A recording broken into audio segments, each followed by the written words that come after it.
आता शिंदेसाहेब त्या दिवशी बोलले, की जरांगेंनी जे आरोप केले, फडणवीसांची प्रतिमा ही मराठा विरोधी प्रतिमा तयार करण्याचा हा एक केविलवाणा प्रयत्न आहे. मी तर सांगितलं ना, बघा, पहिली गोष्ट मी तुमच्याकडे मागेही बोललो, माझी जात लपलेली नाही, ती मी लपवून ठेवणार नाही आणि मला त्याच्यात अपराध बोध देखील नाही, असण्याचं कारणच नाही आहे.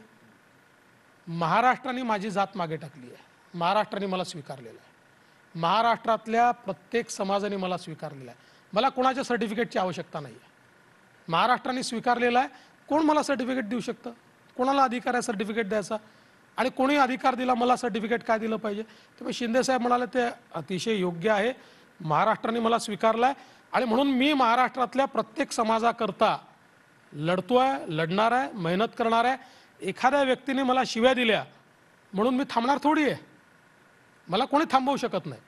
जोपर्यंत महाराष्ट्राचं कल्याण होत नाही तोपर्यंत माझी जेवढी क्षमता आहे, मी असं नाही म्हणत की मी सगळ्यात मोठा जादूगार आहे, माझी जेवढी क्षमता आहे तेवढ्या क्षमतेने मी लढत राहील. मला एक शब्द वापरायचा नव्हता, पण मी कारण जरांगेंच्या तोंडी तो 2-3 वेळा आला, बामणी कावा. म्हणजे इतक्यापर्यंत आरोप झाले की सलाईनमधून विष देण्याचा प्रयत्न. त्यांनी नंतर काहीतरी सांगितलं की बाबा मी खूप दिवस उपाशी होतो, त्याच्यामुळे माझा ताबा सुटला होता वगैरे, त्यामुळे त्यांना सोडून द्या, जाऊ द्या.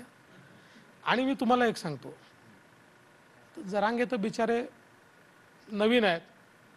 ज्यावेळी काही सापडत नाही विषय, पवार साहेबांसारखा माणूस देखील जातीवर जातो ना. ज्यावेळी आम्ही संभाजीराजेंना तिकीट दिलं त्यावेळी किती नाराज झाले होते पवार साहेब. त्यांनी स्टेटमेंट दिलं की पूर्वी छत्रपती पेशवे नेमायचे, आता पेशवे छत्रपती नेमतात. त्यामुळे हे काही नवल नाही आहे.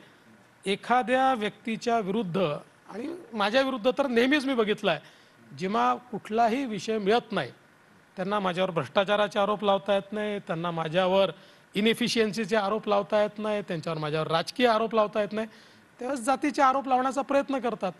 महाराष्ट्र खूप पुढे गेला, त्यांना हे समजत नाही. आणि अलीकडच्या काळात मला असं वाटतं की काही नवीन नेते देखील हा प्रयत्न करतायत. त्यांनाही महाराष्ट्र समजून घ्यावा लागेल. महाराष्ट्र हा जातीपातीत अडकणार नाही.